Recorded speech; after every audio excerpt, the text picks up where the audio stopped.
Hello students, welcome to unlock GS academy. चलिए start करते हैं डेली न्यूज़पेपर एमसीक्यू सीरीज को, जिसमें हम न्यूज़पेपर के एग्जाम ओरिएंटेड इंपॉर्टेंट न्यूज़ को मल्टीपल चॉइस क्वेश्चन के द्वारा कवर करते हैं। तो चलिए देख लेते हैं आज हम कौन से टॉपिक डिस्कस करने वाले हैं। प्रीवियस 14 टॉपिक हम प्रीवियस 2 सेशन में कवर करा चुके हैं, जिसका लिंक आपको डिस्क्रिप्शन में मिल जाएगा। आज हम चर्चा करेंगे जो डेंगू के अगेंस्ट जो डीएनए वैक्सीन तैयार की जा रही है उसके बारे में। देन हम जानेंगे चांगथांग वाइल्ड लाइफ सेंचुरी के बारे में।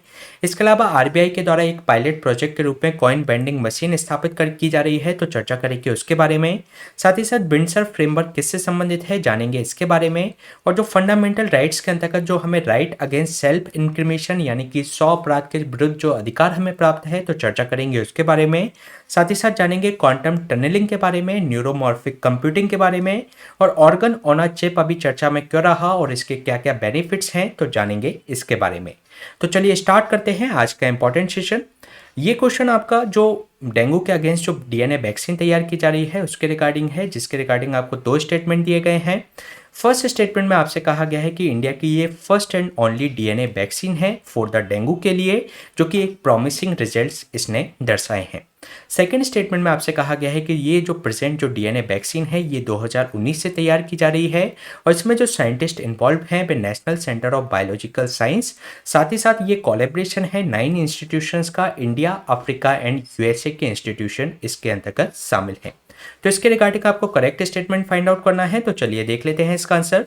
इसमें जो फर्स्ट स्टेटमेंट में जो बात की गई है कि ये इंडिया की first and only DNA vaccine है फॉर द डेंगू के लिए जिसने प्रॉमिसिंग रिजल्ट दर्शाए हैं, तो ये इसके अंतर्गत करेक्ट स्टेटमेंट है।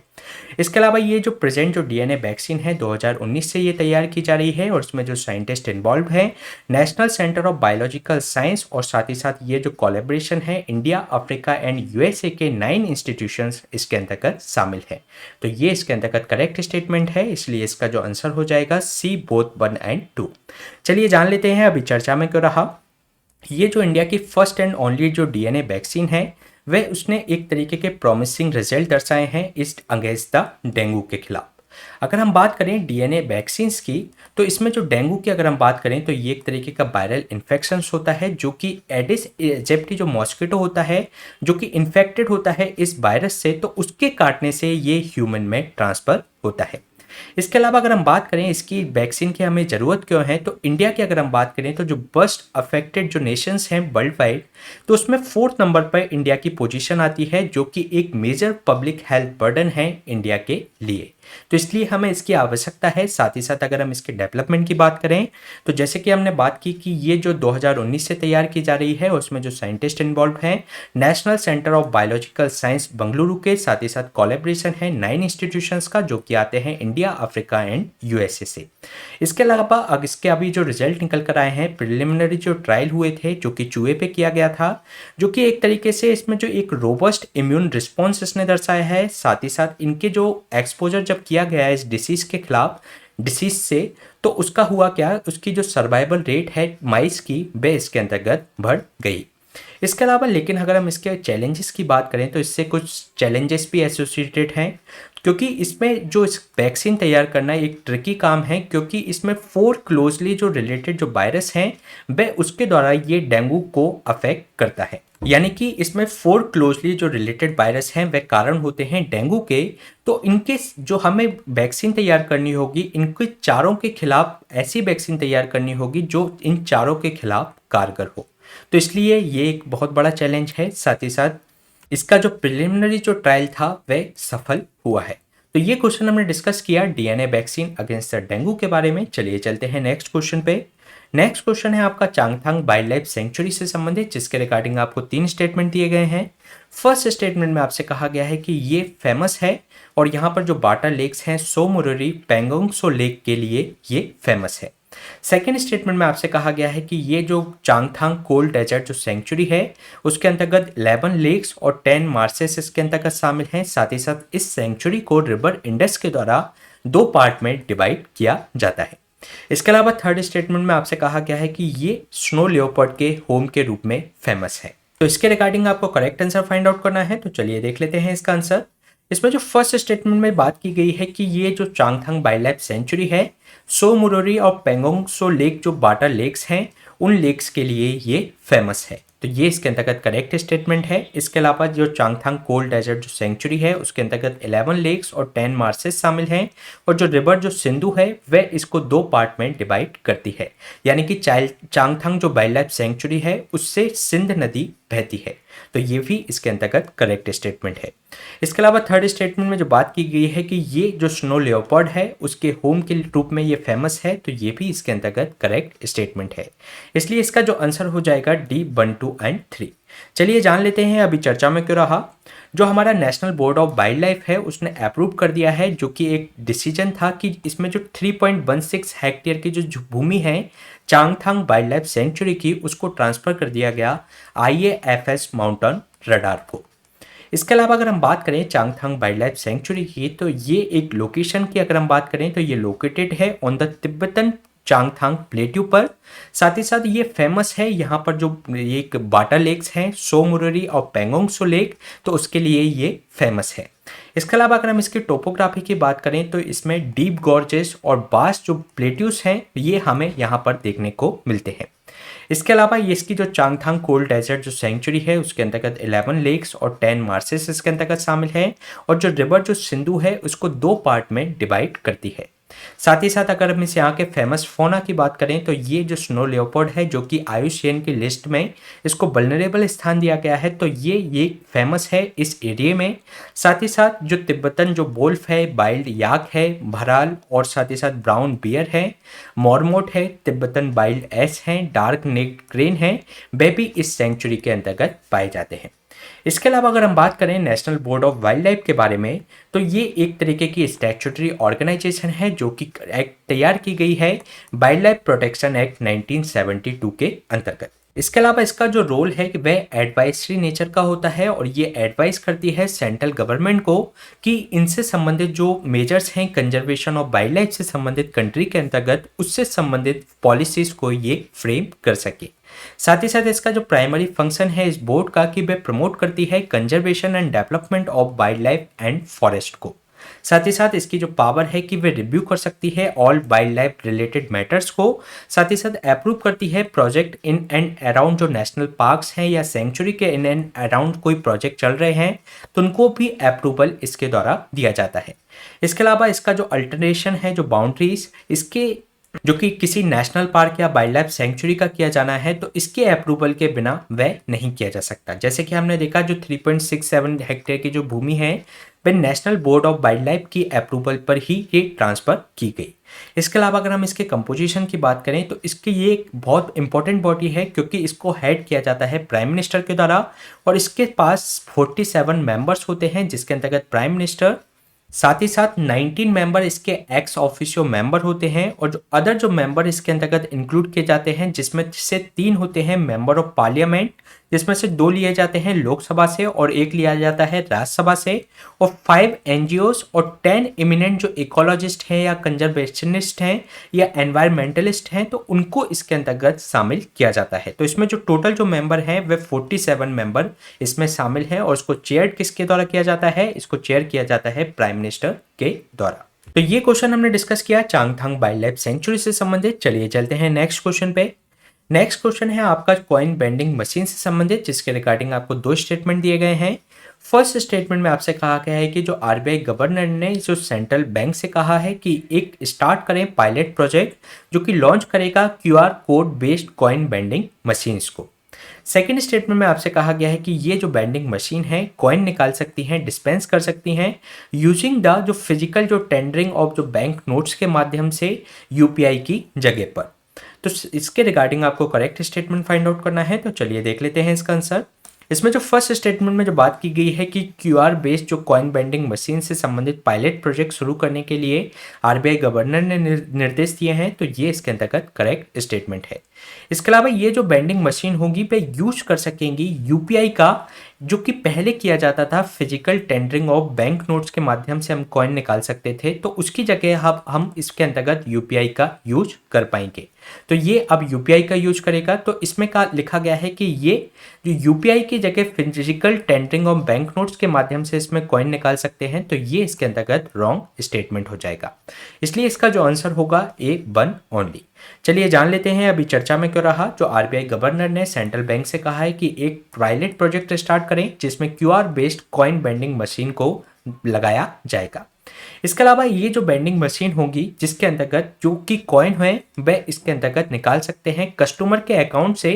इसमें जो पैसा जो होगा वह उससे डेबिट हो जाएगा। ये जो बेंडिंग मशीन होंगी ये उसी तरीके से होंगी जैसे कि आपने एयरपोर्ट या मेट्रो स्टेशन पे देखी होंगी। ये जो बेंडिंग मशीन्स होती हैं जैसे कि कोक कोल्ड ड्रिंक की जो बेंडिंग मशीन्स होती हैं उसके अंतर्गत आपको कोई अगर कोल्ड ड्रिंक की आवश्यकता है तो उसके अंतर्गत एक क्यूआर कोड दिया रहता है, उसको आप स्कैन करके उस कोल्ड ड्रिंक को चूज करके उसका पेमेंट यूपीआई के माध्यम से करके उस कोल्ड ड्रिंक को प्राप्त कर सकते हैं उस बेंडिंग मशीन के माध्यम से।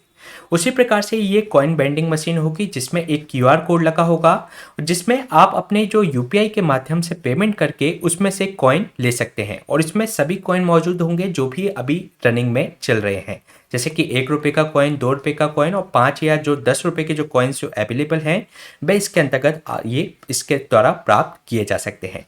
और इसको लगाने का उद्देश्य ये है कि जिससे कि कॉइन का जो डिस्ट्रीब्यूशन है पूरे देश में एक समान हो सके।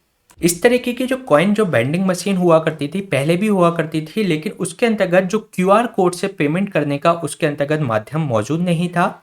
इसमें पहले क्या होता था, आपको जैसे 20 रुपये के नोट चाहिए तो उसमें आपको 20 रुपये उसके अंतर्गत डालने पड़ते थे जिससे उसमें आपको इसमें कॉइन मिल पाते थे। लेकिन इसमें डायरेक्ट आप क्यूआर कोड के माध्यम से इसका पेमेंट करके उससे कॉइन प्राप्त कर सकते हैं। तो इसके अंतर्गत ये जो बेंडिंग मशीन होगी उससे आप कॉइन निकाल सकते हैं और ये यूपीआई के से थ्रू निकाल सकते हैं, जो कि पहले हम physical tendering of bank notes के माध्यम से ही निकाल सकते थे। इसके अलावा ये जो प्रपोज्ड मैकेनिज्म है जिससे कि जो कॉइन का जो डिस्ट्रीब्यूशंस है वह पूरे देश में एक समान कर सके और ये जो मशीन होगी एक तरीके से एलिमिनेट कर देगी कि जो फिजिकल टेंडरिंग ऑफ जो बैंक नोट्स हैं उनके ऑथेंटिक वेरिफिकेशन वहाँ पर करना होता था, तो उसको एक तरीके से ये एलिमिनेट कर देगी। तो ये क्वेश्चन हमने डिस्कस किया कॉइन बेंडिंग मशीन से संबंधित। चलिए चलते हैं नेक्स्ट क्वेश्चन पे। नेक्स्ट क्वेश्चन है आपका बिंडसर फ्रेमवर्क से संबंधित जिसके रिगार्डिंग आपको 3 स्टेटमेंट दिए गए हैं। फर्स्ट स्टेटमेंट में आपसे कहा गया है कि United kingdom and the European union के बीच में अनाउंस किया है एक बिंडसर फ्रेमवर्क को जिससे कि ये रिजॉल्व कर सके जो इंपोर्ट एंड जो बॉर्डर चेक्स हैं नॉर्दर्न आयरलैंड पर, तो उसके एक तरीके से इशू को इसके अंतर्गत रिजॉल्व किया जा सके। सेकेंड स्टेटमेंट में आपसे कहा गया है कि ये रिप्लेस करेगा नॉर्दर्न आयरलैंड जो प्रोटोकॉल था उसको। थर्ड स्टेटमेंट में आपसे कहा गया है कि जो स्टोरमॉन्ट जो ब्रेक है ये अलाउ करता है नॉर्दर्न आयरलैंड लॉ मेकर्स को एंड लंदन को कि वह एक वीटो कर सकते हैं किसी भी ईयू रेगुलेशन पर। तो इसके रिगार्डिंग आपको करेक्ट आंसर फाइंड आउट करना है, तो चलिए देख लेते हैं इसका आंसर। इसमें जो फर्स्ट स्टेटमेंट में जो बात की गई है कि यूके एंड यूरोपियन यूनियन ने इसको अनाउंस किया है विंडसर फ्रेमवर्क को जो कि रिजॉल्व कर सकेंगे नॉर्थर्न आयरलैंड के अंतर्गत जो बॉर्डर चेक्स और जो इंपोर्ट से संबंधित इश्यूज हैं उसके लिए, तो ये इसके अंतर्गत करेक्ट स्टेटमेंट है। इसके अलावा ये रिप्लेस करेगा जो नॉर्थर्न आयरलैंड जो प्रोटोकॉल था इसके जो इंपोर्ट एंड बॉर्डर चेक्स के लिए, तो उसको रिप्लेस करके विंडसर फ्रेमवर्क इसके अंतर्गत लाया गया है, तो ये भी इसके अंतर्गत करेक्ट स्टेटमेंट है। इसके अलावा इसके अंतर्गत एक स्टोरमॉन्ट ब्रेक जो कि अलाउ करता है कि जो नॉर्दर्न आयरलैंड लॉ मेकर्स और जो लंदन को एक तरीके से वीटो पावर दी गई है कि ये वीटो कर सकते हैं ईयू रेगुलेशंस को, तो ये इसके अंतर्गत करेक्ट स्टेटमेंट है। इसलिए इसका जो आंसर हो जाएगा डी 1, 2 एंड 3। चलिए जान लेते हैं इसके बारे में डिटेल में। अगर हम बात करें यूके के बारे में तो ये जो यूके है उसके अंतर्गत इंग्लैंड आता है, साथ ही साथ ये वेल्स आता है और ये नॉर्दर्न आयरलैंड और स्कॉटलैंड इसके अंतर्गत शामिल हैं। तो ये चारों देशों से ये इनसे मिलकर एक यूके का फॉर्म करते हैं। और जब यूके जो यूरोपियन यूनियन से अब बाहर हो गया है तो उसकी जो नॉर्थर्न आयरलैंड वाली जो बाउंड्री है वही यूरोपियन यूनियन का जो पार्ट है आयरलैंड, तो उससे ये बाउंड्री टच करती है। तो इससे रिलेटेड इशू है कि इसके जो इंपोर्ट हैं या उससे संबंधित कोई चेक्स हैं तो उसके लिए वे किस तरीके से फ्रेमवर्क होगा, तो इसके लिए ये फ्रेमवर्क तैयार किया गया है विंडसर फ्रेमवर्क। इसके अलावा ये जो यूके है और किसी भी देश से ये टच नहीं होता, इसका केवल जो नॉर्दर्न आयरलैंड वाला जो पार्ट है वही जो यूरोपियन यूनियन का जो आयरलैंड है उससे ये टच होता है। तो इसके बारे में अगर हम जाने तो इसमें जो यूनाइटेड किंगडम और यूरोपियन यूनियन ने अनाउंस किया है विंडसर फ्रेमवर्क को, जो कि नॉर्थर्न आइलैंड से संबंधित इंपोर्ट्स हैं या उससे बॉर्डर चेक से संबंधित जो भी इशू हैं इसके अंतर्गत रिजॉल्व किए जा सकेंगे, जो कि एक तरीके से रिप्लेस करता है जो इनके पहले जो एक नॉर्दर्न आइलैंड प्रोटोकॉल बनाया गया था इनके इंपोर्ट्स एंड बॉर्डर चेक्स के लिए, तो उसको रिप्लेस करके ये विंडसर फ्रेमवर्क आया है। अगर हम बात करें जो यूके ने जो यूरोपियन यूनियन को छोड़ दिया था, जिसके कि जो नॉर्दर्न आइलैंड है जैसे कि हमने बात किया, यही एक यूके का ऐसा पार्ट रह गया है जो कि यूरोपियन यूनियन से टच होता है। इसमें जो नीचे आयरलैंड है और एक नॉर्दर्न आइलैंड है, तो जो नॉर्दर्न आइलैंड वाला जो पार्ट है वह यूके का पार्ट है, और जबकि एक आइलैंड एक सॉवरेन कंट्री है जो कि अभी भी यूरोपियन यूनियन का मेंबर है।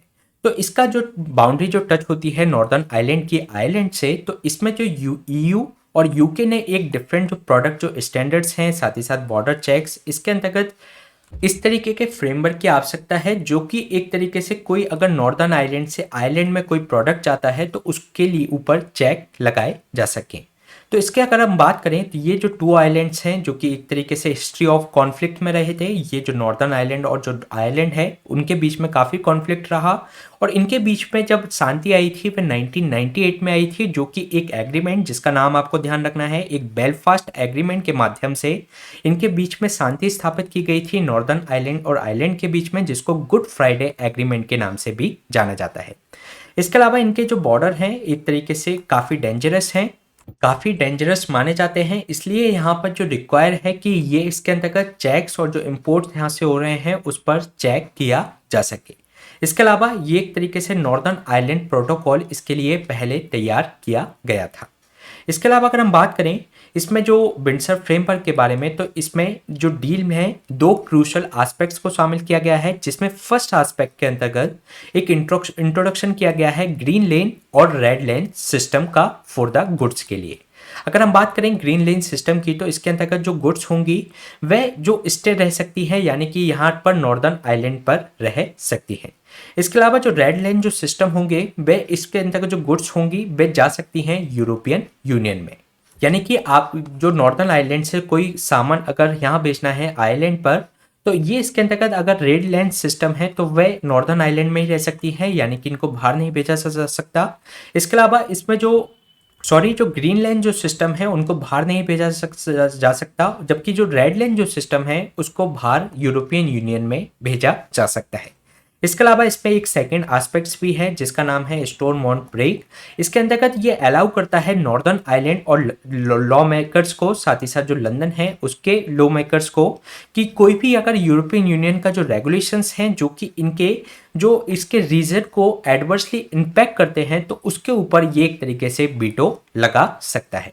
तो इसके अंतर्गत दो एस्पेक्ट्स रखे गए हैं जिसमें ग्रीन लेन सिस्टम, रेड लेन सिस्टम, साथ ही साथ सेकंड एस्पेक्ट के अंतर्गत इनको वीटो पावर भी दी गई है यूरोपियन यूनियन के रेगुलेशंस पर एक तरीके से वीटो लगाने के लिए। तो ये हमने बात की विंडसर फ्रेमवर्क के बारे में। चलिए चलते हैं नेक्स्ट क्वेश्चन पे। नेक्स्ट क्वेश्चन है आपका right against the self incrimination, यानी कि 100 अपराध के विरुद्ध अधिकार जो प्राप्त है उसके रिगार्डिंग आपको 3 स्टेटमेंट दिए गए हैं। फर्स्ट स्टेटमेंट में आपसे कहा गया है कि जो right against the self incrimination है ये इसका जो ओरिजिन माना जाता है रोमन लॉ के अंतर्गत माना जाता है, और ये इवॉल्व हुआ था right in the English jurisprudence के अंतर्गत। सेकेंड स्टेटमेंट में आपसे कहा गया है कि हमारे जो कॉन्स्टिट्यूशन का आर्टिकल है 20 सब क्लॉज 3 पार्ट 3 के अंतर्गत ये शामिल है। थर्ड स्टेटमेंट में आपसे कहा गया है कि जो Selvi versus state of Karnataka का जो सुप्रीम कोर्ट का जजमेंट है उसके अंतर्गत जो नार्को एनालिसिस जो टेस्ट है उसके अगर कंसेंट के बिना किया जाता है उसके, तो ये वायलेशन नहीं माना जाएगा राइट अगेंस्ट सेल्फ इंक्रिमिनेशन का। तो ये इसके अंतर्गत आपको करेक्ट आंसर फाइंड आउट करना है। तो चलिए देख लेते हैं इसका आंसर। इसमें फर्स्ट स्टेटमेंट में जैसे कि आपको कहा गया है कि ये जो राइट अगेंस्ट सेल्फ इंक्रिमिनेशन है इसका ओरिजिन हुआ था रोमन लॉ में, और ये जो इवॉल्व हुआ है वह इंग्लिश जूरिस्प्रूडेंस के अंतर्गत ये इवॉल्व हुआ है। तो ये इसके अंतर्गत करेक्ट स्टेटमेंट है। इसके अलावा जो हमारा आर्टिकल 20 सब क्लॉज 3 है जो कि हमारा फंडामेंटल राइट्स का पार्ट है पार्ट 3 का, तो उसके अंतर्गत ये शामिल है, तो ये भी इसके अंतर्गत करेक्ट स्टेटमेंट है। इसके अलावा थर्ड स्टेटमेंट में आपसे कहा गया है कि जो Selvi versus state of Karnataka का जो रूल था, यानी कि जो डिसीजन था उसके अंतर्गत जो नार्को एनालिसिस जो टेस्ट है अगर उसके एक्यूज के कंसेंट के बिना अगर इसको किया जाता है तो ये एक तरीके से वायलेशन नहीं होगा सेल्फ इंक्रिमिनेशन का। तो ये इसके अंतर्गत रॉन्ग स्टेटमेंट है, क्योंकि इसके अंतर्गत ये कहा गया था कि अगर नैर्को एनालिसिस जो टेस्ट है अगर एक्यूज के कंसेंट के बिना इसको किया जाता है तो ये वायलेशन होगा राइट अगेंस्ट सेल्फ इंक्रिमिनेशन का। तो ये इसके अंतर्गत रॉन्ग स्टेटमेंट हो जाएगा, इसलिए इसका जो आंसर होगा 1 और 2 ओनली। चलिए जान लेते हैं अभी चर्चा में क्यों रहा। ये जो सीबीआई कोर्ट है उसने मना कर दिया है, ये जो मनीष सिसोदिया का जो केस चल रहा है उससे संबंधित ये सीबीआई कोर्ट ने रिफ्यूज कर दिया है कि जो आर्ग्यूमेंट है कि जो जेल लीडर का यानी कि जो मनीष सिसोदिया का तो जो राइट अगेंस्ट जो सेल्फ इंक्रिमिनेशन है यानी कि वह अपने विरुद्ध गवाही नहीं दे सकते, तो इसको उन्होंने रिफ्यूज कर दिया है। अगर हम बात करें इसके बारे में तो जो राइट अगेंस्ट जो सेल्फ इंक्रिमिनेशन है ये इसका जो ओरिजिन हुआ था वह रोमन लॉ के अंतर्गत हुआ था, और ये जो इवॉल्व हुआ वह डिस्टिंक्ट राइट के रूप में हुआ इंग्लिश जूरिस्प्रूडेंस के अंतर्गत। इसके अलावा इसमें हमारे जो कॉन्स्टिट्यूशन के अंतर्गत भी इसको शामिल किया गया है, जो हमारे मूल अधिकार हैं जो कि पार्ट 3 में शामिल हैं, उसके अंतर्गत जो आर्टिकल 20 सब क्लॉज 3 के अंतर्गत इसको शामिल किया गया है, जिसके अंतर्गत ये कहा गया है कि किसी भी पर्सन को उसका जो एक्यूज है उसको अपने ऑफेंस के लिए कंपेल नहीं किया जाएगा कि वह अपने खिलाफ ही गवाही दे। इसके अलावा ये जो राइट है प्रिवेंट करता है पुलिस को कि वह एक तरीके से किसी भी व्यक्ति से वह किसी भी तरीके के स्टेटमेंट ना कहलवा पाए। जिस तरीके का जो व्यवहार किया जाता है पुलिस स्टेशन के अंतर्गत, तो वह उसके एक तरीके से रिमांड के माध्यम से वह उससे कुछ भी स्टेटमेंट दिलवा सकते हैं। तो एक तरीके से वह उन चीज़ों से ही सुरक्षा के लिए ये जो अधिकार व्यक्ति को दिया गया है। इसके अलावा ये जो राइट है इसके अगर हम डेराइवेशन की बात करें तो ये जो प्रिज्यूम जो एक तरीके से ऐसा माना जाता है कि जब तक वह अपराधी सिद्ध नहीं हो जाता तब तक वह उसको एक तरीके से इनोसेंट माना जाता है। यह हमारे रूल ऑफ लॉ का कंसेप्ट है। इसके अलावा अगर हम बात करें ये जो सुप्रीम कोर्ट के जजमेंट भी हुए हैं इससे संबंधित, तो जो इन स्टेट ऑफ बॉम्बे वर्सेस एक काथी कालू औगत का एक केस था, जिसके अंतर्गत सुप्रीम कोर्ट ने यह कहा था कि ऑब्टेनिंग द जो फोटोग्राफ्स हैं या जो फिंगरप्रिंट्स हैं या सिग्नेचर्स हैं या थंब इम्प्रेशंस हैं वे एक तरीके से वॉयलेट नहीं करते कि अगर इस लिए जाते हैं किसी भी एक्यूज्ड के, तो ये एक तरीके से वॉयलेशन नहीं होता राइट अगेंस्ट सेल्फ इंक्रिमिनेशन का।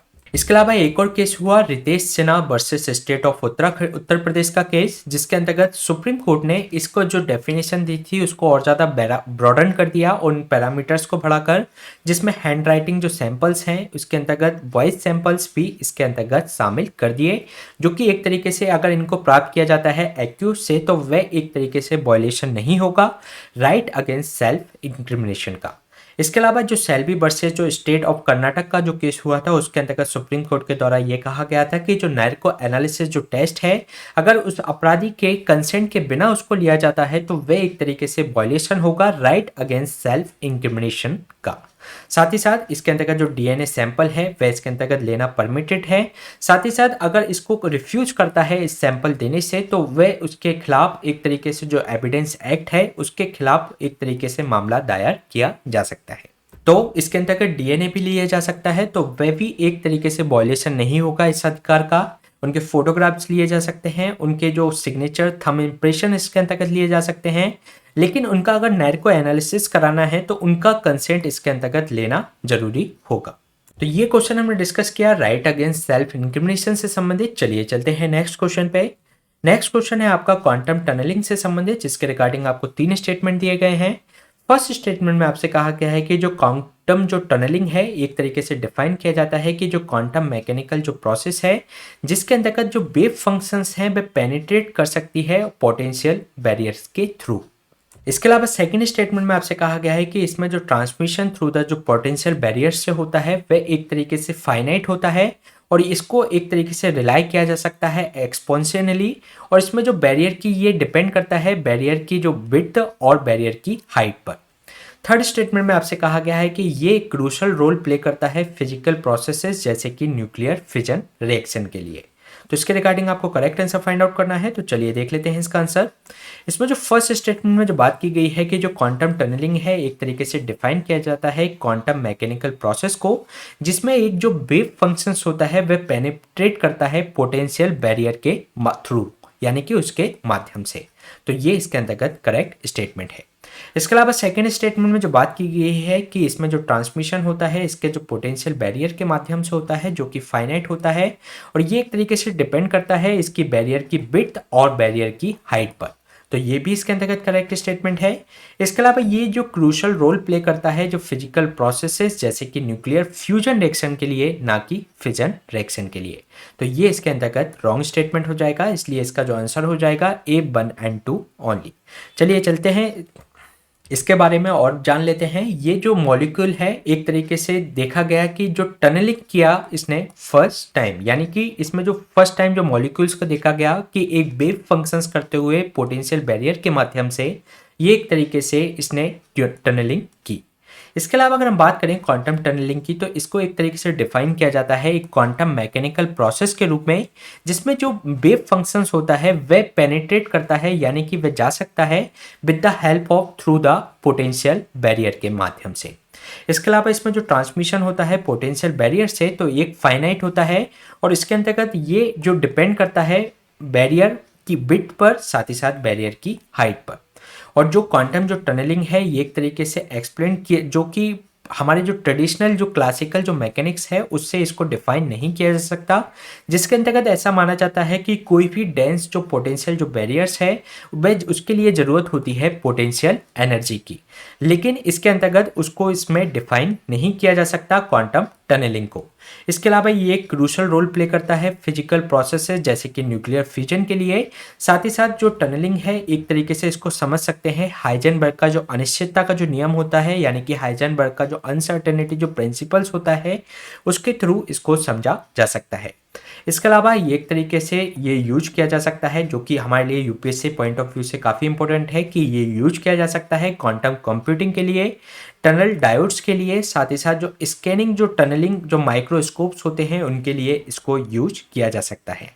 इसके अलावा जो टनल इफेक्ट है इसको यूज किया जा सकता है, जो अल्फा डिके होता है एटॉमिक न्यूक्लाई का, तो उसके अंतर्गत जो डिके होता है उसका जो क्षय होता है उसको समझ सकते हैं इसके माध्यम से। साथ ही साथ इसके अंतर्गत जो टनल इफेक्ट जो एस्ट्रोनॉमिकल जो सिंथेसिस की जाती है मॉलिक्यूल्स की इंटरस्टेलर डार्क क्लाउड्स के अंतर्गत, तो उसके माध्यम से इस डिके को समझा जा सकता है। इसके अलावा जो क्वांटम जो टनलिंग है ये एक फोरकास्ट कर सकता है और एक फिजिकल लिमिट्स बना सकता है इन द डायमेंशंस, जो कि ट्रांजिस्टर जो इसके अंतर्गत लगाए जाते हैं माइक्रो इलेक्ट्रॉनिक्स के अंतर्गत, तो उसको भी इसके अंतर्गत फाइंड आउट किया जा सकता है। यानी कि उन ट्रांजिस्टर की जो आयाम्स होते हैं उनकी जो फिजिकल लिमिट्स होती हैं उसके द्वारा इसको पता लगाया जा सकता है। साथ ही साथ अगर हम इसके क्वांटम मैकेनिक्स की बात करें तो क्वांटम मैकेनिक्स क्या होती है, ये अलाउ करती है पार्टिकल्स को ड्यू टू देयर इनके जो क्वांटम मैकेनिकल वेव प्रॉपर्टीज के माध्यम से ये एक तरीके से ये अलाउ करती है इसके पार्टिकल्स के गमन को। इसके अलावा इसमें जो वेव प्रॉपर्टी होती है वह इसके अंतर्गत टूट जाती है एनर्जेटिक जो बैरियर्स होता है बॉल्स के माध्यम से, जिसके माध्यम से रिएक्शन इसके अंतर्गत होती है। तो इसके अंतर्गत जो पार्टिकल्स होते हैं वे वेव फॉर्म में गमन करते हैं और साथ ही साथ ये जो बैरियर को एक तरीके से पार कर जाता है और ये इस पे रिएक्शन अकर होती है। तो ये क्वेश्चन हमने डिस्कस किया क्वांटम टनलिंग से संबंधित। चलिए चलते हैं नेक्स्ट क्वेश्चन पे। नेक्स्ट क्वेश्चन है आपका न्यूरोमॉर्फिक कंप्यूटिंग से संबंधित, जिसके रिगार्डिंग आपको 3 स्टेटमेंट दिए गए हैं। फर्स्ट स्टेटमेंट में आपसे कहा गया है कि ये जो इंस्पायर्ड है ह्यूमन ब्रेन और इसकी जो फंक्शनिंग है हमारी जो नर्वस सिस्टम की उससे ये इंस्पायर्ड है। और जो न्यूरोमॉर्फिक जो कंप्यूटिंग है एक तरीके का जो कॉन्सेप्ट है ये इंट्रोड्यूस किया गया था 1980s में। इसके अलावा सेकेंड स्टेटमेंट में आपसे कहा गया है कि जो न्यूरोमॉर्फिक जो कंप्यूटिंग है एक तरीके की डिवाइस है जो कि वर्क कर सकती है एफिशिएंटली जैसे कि ह्यूमन ब्रेन काम करता है। साथ ही साथ एक तरीके से जो एक्वायर कर सकता है ये लार्ज रूम ऑफ जो प्लेसमेंट ऑफ जो सॉफ्टवेयर्स है उसके माध्यम से ये किया जा सकता है। थर्ड स्टेटमेंट में आपसे कहा गया है कि इसका जो उद्देश्य है कि इम्प्रूव किया जा सके एनर्जी इफिशियंसीज को, कंप्यूटेशन स्पीड्स को, साथ ही साथ लर्निंग इफिशियंसीज को, वेरियस एप्लीकेशन जैसे कि voice vision, gesture recognition, robotics and search retrieval के लिए। तो इसके रिगार्डिंग आपको करेक्ट आंसर फाइंड आउट करना है, तो चलिए देख लेते हैं इसका आंसर। इसमें जो फर्स्ट स्टेटमेंट में बात किया गया है कि जो न्यूरोमॉर्फिक जो कंप्यूटिंग है एक तरीके से इंस्पायर्ड है जैसे कि ह्यूमन का ब्रेन काम करता है, जैसे कि हमारा नर्वस सिस्टम की फंक्शनिंग है, तो से ये इंस्पायर्ड है। और इसकी जो टर्म फर्स्ट टाइम जो दिया गया था वह दिया गया था 1980s में, तो ये इसके अंतर्गत करेक्ट स्टेटमेंट है। इसके अलावा जो न्यूरोमॉर्फिक जो कंप्यूटिंग है ये वर्क कर सकता है एफिशिएंटली और ह्यूमन ब्रेन के समान, लेकिन इसमें विथआउट द इसमें जरूरत नहीं होती प्लेसमेंट ऑफ सॉफ्टवेयर्स की, तो ये इसके अंतर्गत रॉन्ग स्टेटमेंट है। इसके अलावा थर्ड स्टेटमेंट में जो बात की गई है कि इसका जो उद्देश्य है कि ये इम्प्रूव कर सकता है energy efficiency, computational speeds, learning efficiencies को। और इसमें जो वेरियस इसके एप्लीकेशंस हो सकते हैं जो कि काफ़ी इंपॉर्टेंट है वॉइस विजन के लिए, जेस्चर रिकॉग्निशन के लिए, रोबोटिक्स के लिए, साथ ही साथ सर्च रिट्रीवल के लिए। तो ये इसके अंतर्गत करेक्ट स्टेटमेंट है, इसलिए इसका जो आंसर हो जाएगा बी 1 एंड 3 ओनली। चलिए जान लेते हैं अभी चर्चा में क्या रहा। जो ग्लोबल न्यूरोमॉर्फिक जो कंप्यूटिंग मार्केट जो साइज है वह एक तरीके से USD 20,272 मिलियन डॉलर का हो जाएगा 2030 तक। इसके अलावा अगर हम बात करें न्यूरोमॉर्फिक कंप्यूटिंग की तो ये एक तरीके से इंस्पायर्ड है ह्यूमन के ब्रेन से, साथ ही साथ फंक्शन ऑफ नर्वस सिस्टम से। और इसका जो कॉन्सेप्ट दिया गया था 1980s में दिया गया था।